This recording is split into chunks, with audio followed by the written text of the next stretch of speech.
Welcome back. We're back in the saddle. I know I'm like one day late with this episode, um, but things have been crazy at work. I've been getting home late, and I just didn't get home in time to put out the episode yesterday, which is the first time in quite a while I've been on schedule for the most part. But anyway, I want to stick to my word. This episode, we're going to go back over some things on addiction because like everything else in this world, the opioid crisis doesn't seem to be going anywhere.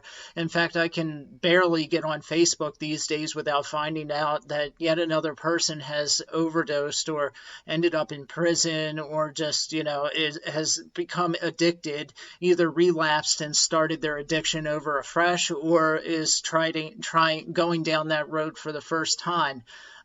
It just seems to be affecting everybody. This myth that we used to live with in this country that addicts were only really genuinely poor people, these disgusting, twisted human beings that rolled around and slept in the gutter, and wore trench coats and had no teeth. That's how I used to think about addicts when I was growing up. I used to think that they were these like almost zombie-like creatures. That myth has been largely destroyed by this opioid crisis that's going on now. Everybody of every stripe, nation, creed, and religion, and ethnic group and sexual orientation have been completely had their worlds turned upside down by this opioid or opiate crisis, this addiction epidemic that has taken over the country. I've heard it said many times before that this is the worst addiction related epidemic in the history of this country. I know that during the time of the Civil War, there was a lot of drugs going around just because people didn't understand the negative and the addiction, the habit forming consequences of using like morphine and cocaine. So they would treat soldiers during the Civil War with morphine and they would become addicted to it. They used to call it the old soldier's disease. And they didn't understand how addicting morphine actually was, or cocaine. They used to actually sell cocaine in many different forms. Like you could get it as a spray, like an oral spray at your local country store in the town back in like the 1800s with the settlers moving out west across the frontier. Yeah, you could get cocaine almost to treat any ailment, from fatigue. Obviously, it's great for fatigue, but to just the common cold or a backache, they would give you, laudanum, which is liquid opium or cocaine in various different forms, or morphine if you actually went to your doctor, and you could get that in pill form or an injection. So, but that was largely due to ignorance, that we just didn't understand. But this point where we're at now, there's no debate that people understand the negative effects of these drugs. Now there's a definite reality that it took us a while to understand that these pharmaceutical pills like OxyContin, and Percocet and some of the others, that we were told in the early and late 90s that OxyContin was nowhere near as addictive as heroin.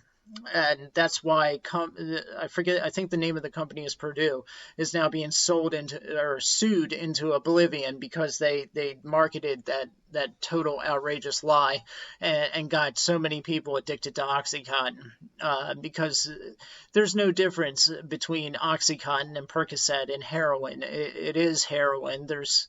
Like I said, there's no difference whatsoever, except it's just a lab-produced heroin rather than some gangster making it in his oven. These are instead doctors and scientists actually producing heroin, and then doctors giving it out in scripts. So the doctor actually becomes your drug dealer in essence.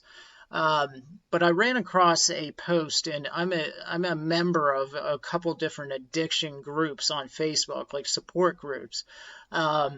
And I ran across a young man's post. I'm not going to give his name because, it's not my business to do that.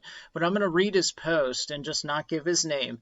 Um, and it's a generic post in the sense that you will run across hundreds and hundreds of these types of posts if you're a member of these groups. And once I read it, then we'll just kind of go into maybe some of my experience with kind of what he's talking about in his post, and why, again, I think that, this, maybe how young people can kind of see their way through this epidemic, how to get yourself out of it, because there is a way to escape. I'm not perfect. If anybody can get out of that quagmire, surely if I can do it, you can. So I'm going to read this real quick, and then we'll just kind of discuss it, and then yeah. So hold on, let me find it if I can. Okay, I'm not going to read this guy's name, but this is in a Facebook group. Whoops. Okay, so this is his experience and where he's kind of at right now, and he's asking for advice and support. And for any of you that maybe are listening to this who have experience with addiction, this is going to, ring true, probably bring back a whole lot of bad memories. But as they say in the NA groups, you have to get this off your chest. You have to talk about this stuff. You have to constantly remind yourself of the place where you came from, so you don't end up back there again. Because it's very easy, and anyone who's been through this before will know, it's very, very easy to come out of addiction, and then your mind will play tricks on you. And when you think back and remember your past experiences with the drug, your mind will play tricks on you sometimes, and you'll start, when you're thinking back, you'll only be thinking about the good times. You'll have these selective memories where you're only thinking about the positive, fun times, or the way the drug made you feel back in the good old times before it got real nasty, and your mind will not replay memories of how dark things got, how awful it felt to feel sick, the devastation it played on your finances and your relationships with your family, friends, loved one, co-workers, whatever, the law, your stints in rehab and prison, whatever. You won't remember that stuff, but your mind will kind of just be, selectively replaying these images of feeling warm and fuzzy, and just that brand new feeling you had when you first started using the drug, like it was this exciting new secret that nobody else had and you had, and it was unlocking a door to this insular world of comfort and safety. It was like this barrier between you and reality, this soft, fuzzy, warm barrier to where reality couldn't hurt you. The drug does a lot to your mind. It really does, and it can play havoc on the way you perceive reality. But anyway, here's this guy's post. He says, "I'm now $25,000 in debt from my heroin usage over the last year." And he says, "I snort, I don't shoot," which, I'll tell you, if you're $25,000 in debt from snorting, that's phenomenal. That's a tremendous amount of use. Usually shooting, you blow through money a lot faster than snorting it, but yeah, that's a lot of money. I have gotten sick with no heroin many times, and each time it's sheer hell. He says, "I want to get clean, but I don't know what to do. I'm broke now, and I just can't bring myself to see a doctor to get help. I'm afraid that they'll take me off my Xanax and judge me. I just hate the sweats and the chills. I can't bathe when I'm sick either. The shower feels terrible. Kratom doesn't work on me," or Kratom. I don't have much experience with it. Kratom, Kratom. I think it's like some type of plant or something that has opioid properties, so that addicts on the street will use it to kind of kind of like as a substitute for heroin when they can't get a hold of it, so that you don't withdraw as much. It kind of takes the edge off of your sickness or your withdrawal. Personally, I never used it, so I really don't know much about it. I think it kind of came when it got big on the streets was a little bit after I'd kind of gotten clean and everything. So I don't know anybody that tried it either. But anyway, so he says kratom doesn't work on me. Capsules, taking 15 at one time and still craving and going through horrible withdrawals. This is my first day, yet again, trying to be clean. I'm on hour 9 now, which is nothing. I'm scared of what's to come tonight, and tomorrow it's going to get very bad. I'm not at all looking forward to feeling the pain, the depression, just everything. I don't want to work. Tomorrow is Thursday, so hopefully by Friday I'll be to my worst and recover on the weekend. And then he says, how long does it take, guys, to stop feeling so crappy? Please help. Now, I mean, that's a scenario that anyone who's been through addiction probably knows, and can say that they went through 100,000 times over. I mean, I went through periods where I didn't have extra cash or I was broke, and so I knew that it would be days before I had any money coming in, and so I and I didn't have Suboxones or methadone or anything like that to keep me from withdrawing. So that's a horrible feeling to know that like you have 3 or 4 days ahead of you where you really don't have any prospects for getting something that'll make you feel good. And you know beyond a shadow of a doubt that you're going to be withdrawing your face off for like 3 or 4 days. That's a horrible feeling. And I think until people really stop to not experience withdrawal, but I almost wish that even people that haven't been addicted, who are kind of judgmental of addicts, I wish that they could at least experience withdrawal just a little bit before they go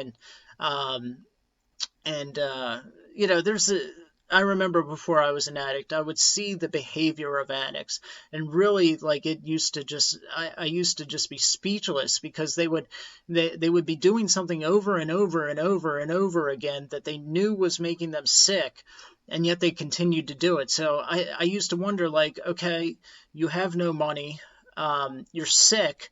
Why not just bite the bullet and go through the misery, and then once you're on the other side, don't go back to it, because this is something that's ruined your life and made you sick.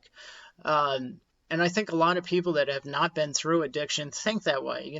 They view the addict as this kind of just completely irrational creature, and there's this frustration of like, why can't you just get it together?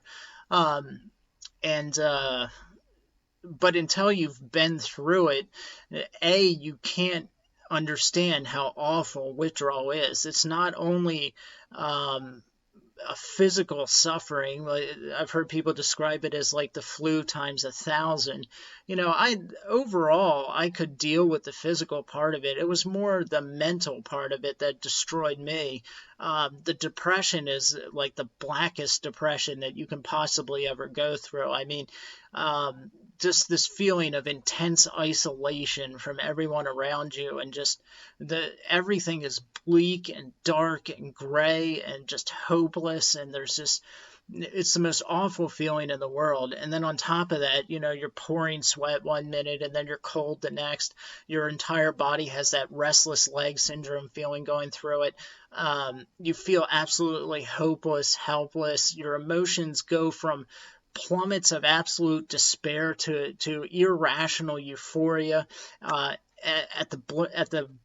in 5 seconds you can experience pure despair and elation, and that fluctuates constantly throughout the day, throughout your withdrawal. At least it did for me. And everybody has their own withdrawal experiences. But until you go through that, it's very hard to understand why somebody would run and answer the phone the minute their dealer calls, and run out the door.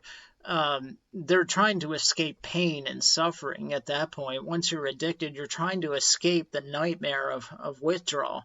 Now, why do you continue to go back after you've gone through the sickness and everything, and you're clean, you're not using? And it's because if you've been using the drug for any number of years, that I mean, scientists have found this out, that it alters the way your brain functions, the way you view reality, the way you process events and emotion.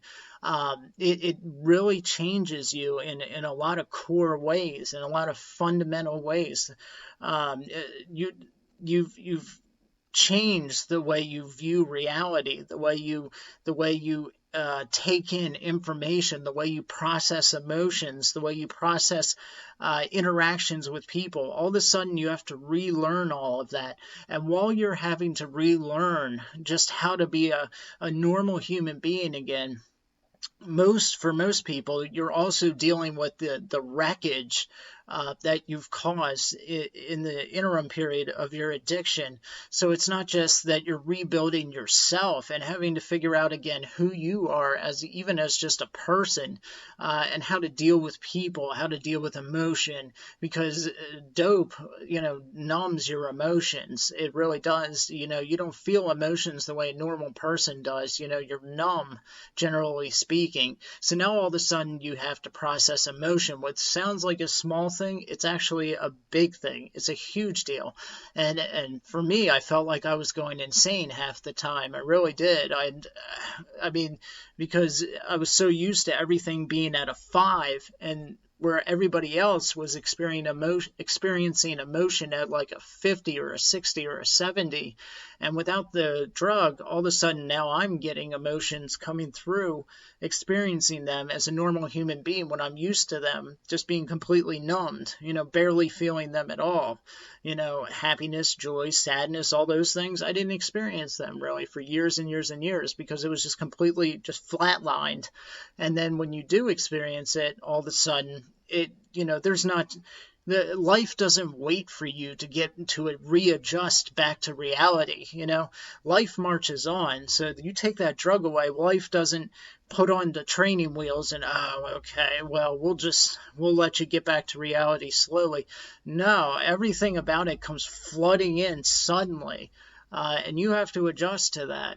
And in the meantime, you're dealing with debt, with broken relationships, with friends who have died or are in prison, or maybe you got arrested and you have court cases and probation and all these other kinds of things.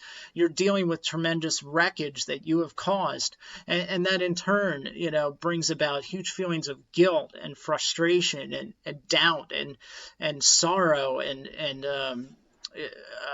a lot of people, they have dysfunctional families, so the addict gets blamed quite a bit. And no matter how hard they try in recovery, it's never good enough. So it's very, very easy to just feel very overwhelmed in the midst of all that, meanwhile, while you're feeling overwhelmed and all these doubts are flooding down on top of you, that devil side to you, the addiction side of your brain, it didn't disappear. It's still there, telling you all this will just go away if you make that phone call, or if you go back to the city. You know that you can escape from all this for a few hours if you just go back to the city, if you just call that person and go get the drug again. That voice is never to be underestimated, because it insinuates, or it's very, very subtle. It's just like temptation, the way it's described in the Bible, as this very subtle thing, the way it undermines and undercuts foundational truths. So while you're in recovery and everything, that the best thing for you is to pursue a normal life, and to stay away from this thing which has ruined everything about you and your life and all the good things in it. But yet the devil, basically, which is like the drug, whispers always in your ear, you can feel better, you can feel better. Is that really the best way to go? Do those people really care about you? What are you going to do with your life? And that's the most important thing. And we're going to end on this, because this isn't going to be a long episode. But I think that what I see, there are many, many different reasons for why this opioid crisis is as pronounced and as big and as devastating as it is, and why I don't think it's going away anytime soon.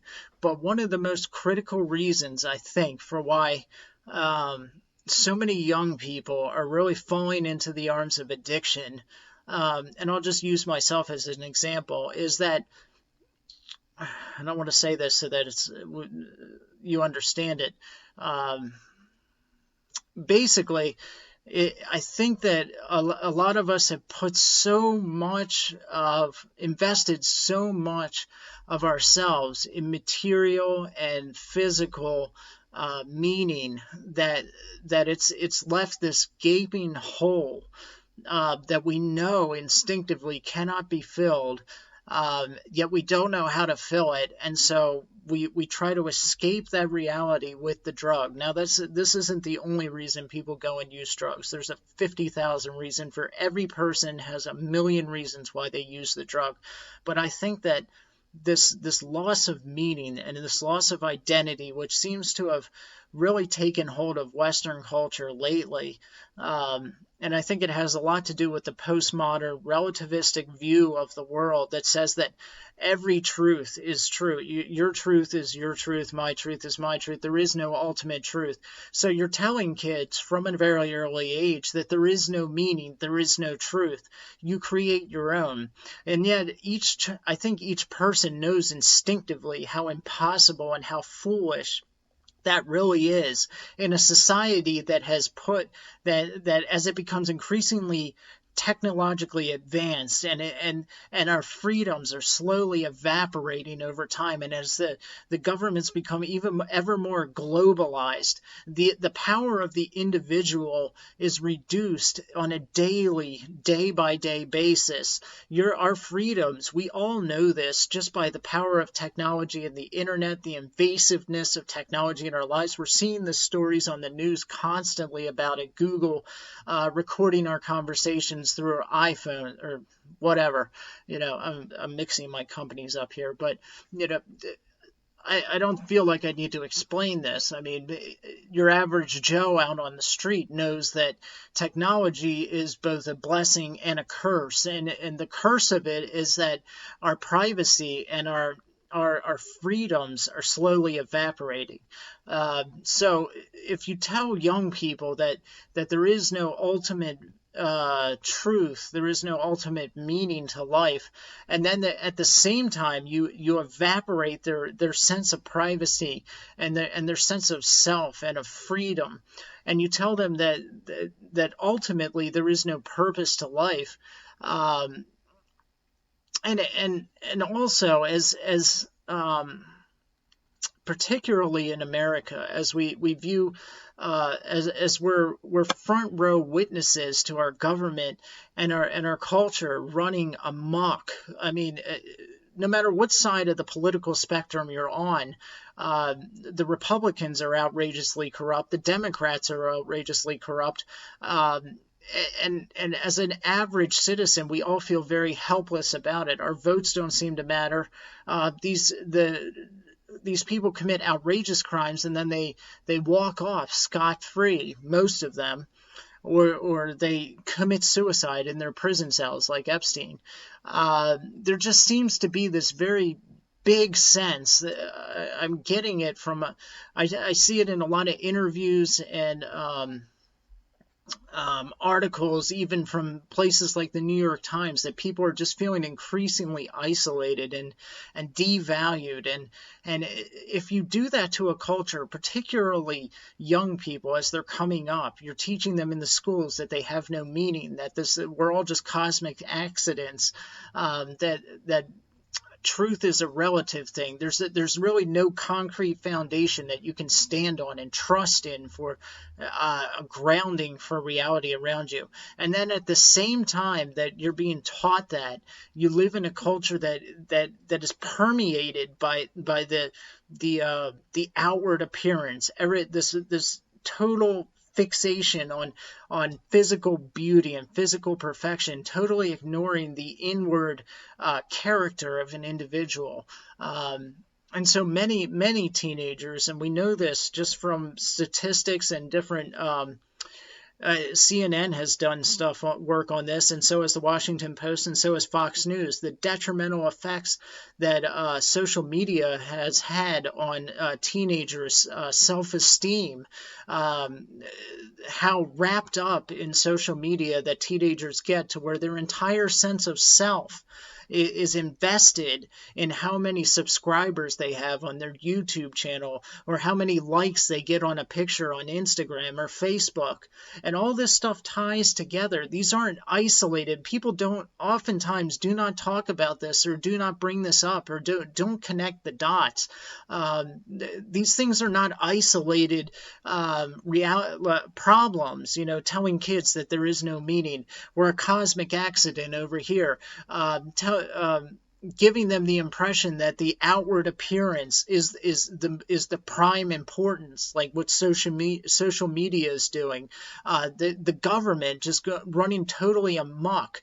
People becoming more and more isolated and less community oriented as time goes on. The family unit fracturing and dissolving and falling apart. The fatherlessness rates in the African American community are upwards of 70%. And they're skyrocketing in the white community as well. I think the Latino community is the only one that has actual families, and that's because they are traditionally Catholic and Judeo-Christian. But the entire thrust of where the Western culture is going is this very isolated, meaningless, purposelessness that just devalues gender, the image of man. No longer are we made in the image of God, but we're just highly evolved animals, basically. And then we're told that we have to work on our self-worth. But what does that even mean in a culture that largely values your self-worth off of how many likes you get on Facebook or Instagram? And it may seem like I'm just rambling about this stuff, but think about it for a minute.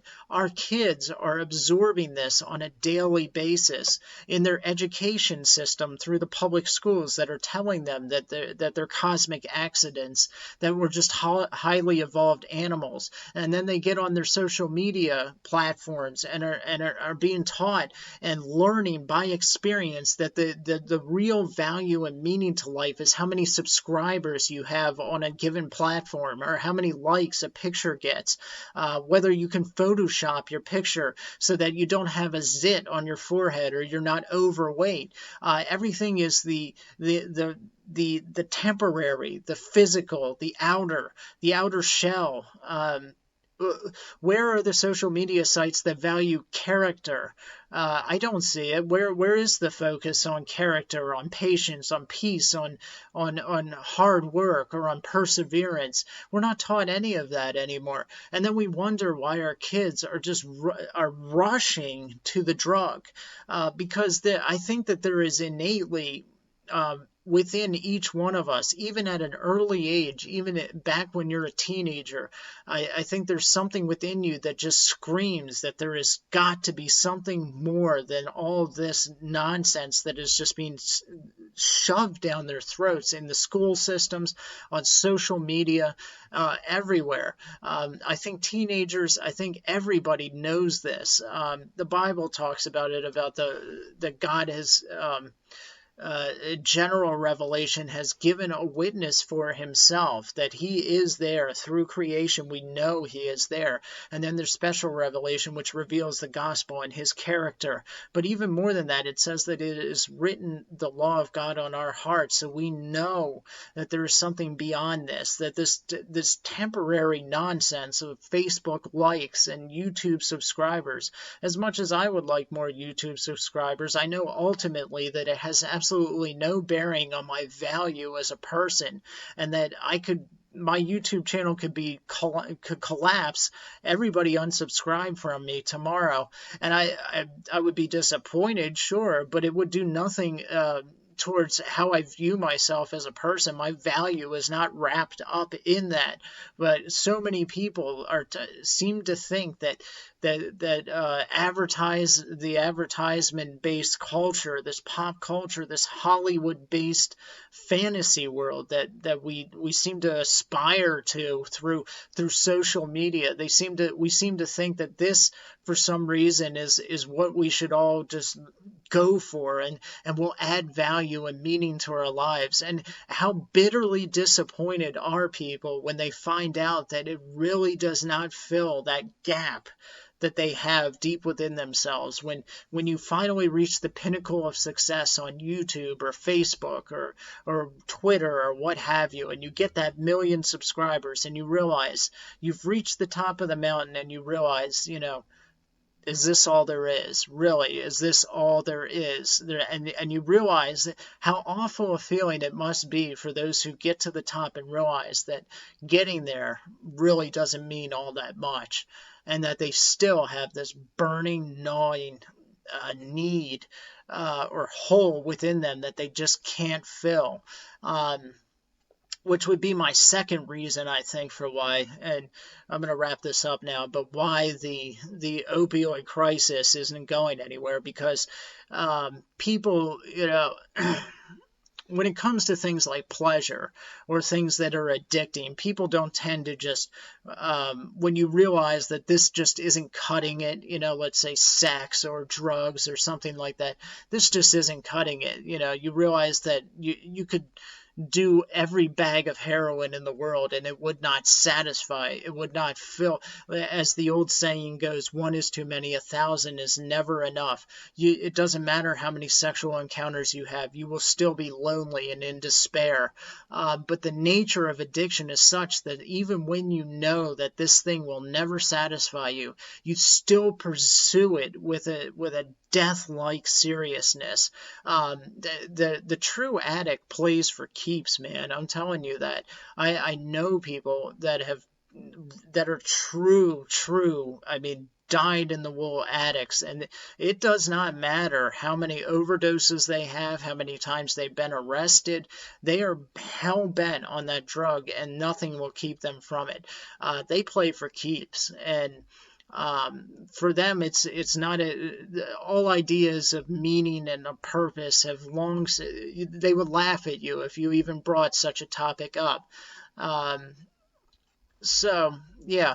But I think for our young people, and particularly people in like these kind of Facebook groups, when I read those kind of posts, it just reminds me of that situation that I used to be in with addiction, where everything, because of how the drug warps your sense of reality and really changes how you think and how you behave and how you view life around you, how it instills in you a total and absolute despair.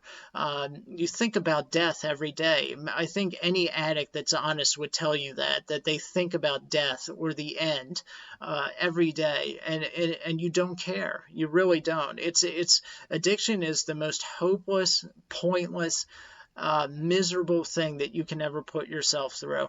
And if there's anything that I could tell any addicts right now, it's that don't believe the lie that the culture is trying to put out there, that there is nothing more than this world, or that there is no meaning. There is absolute meaning. There is something beyond this temporary physical world, and killing yourself is not worth finding out like finding out that way. Which is certainly not the best way to go and find out whether there's an afterlife. But don't get sucked in.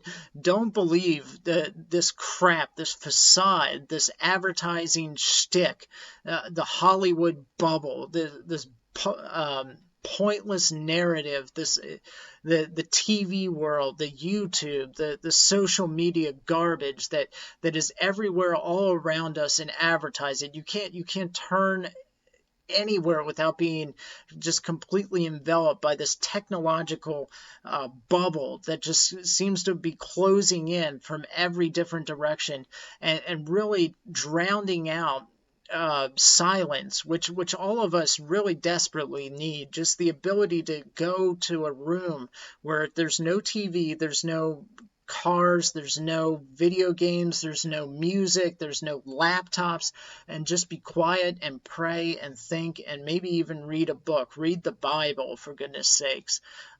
Read something of value. The less time you have to just be to yourself and to pray and to think and to just to dream, to daydream, the better you will feel about life. Never forget that each one of us has value, has meaning, and has a purpose. We are not statistics. Nobody was born with the purpose of being a statistic. That is nobody was intended for that. Nobody was intended to be 25,635 death. Number 35 overdoses this year in Pennsylvania. Nobody was intended for that. It doesn't mean that it doesn't still happen. We make mistakes and we have a free will, but that does not mean that that's what we were all intended for.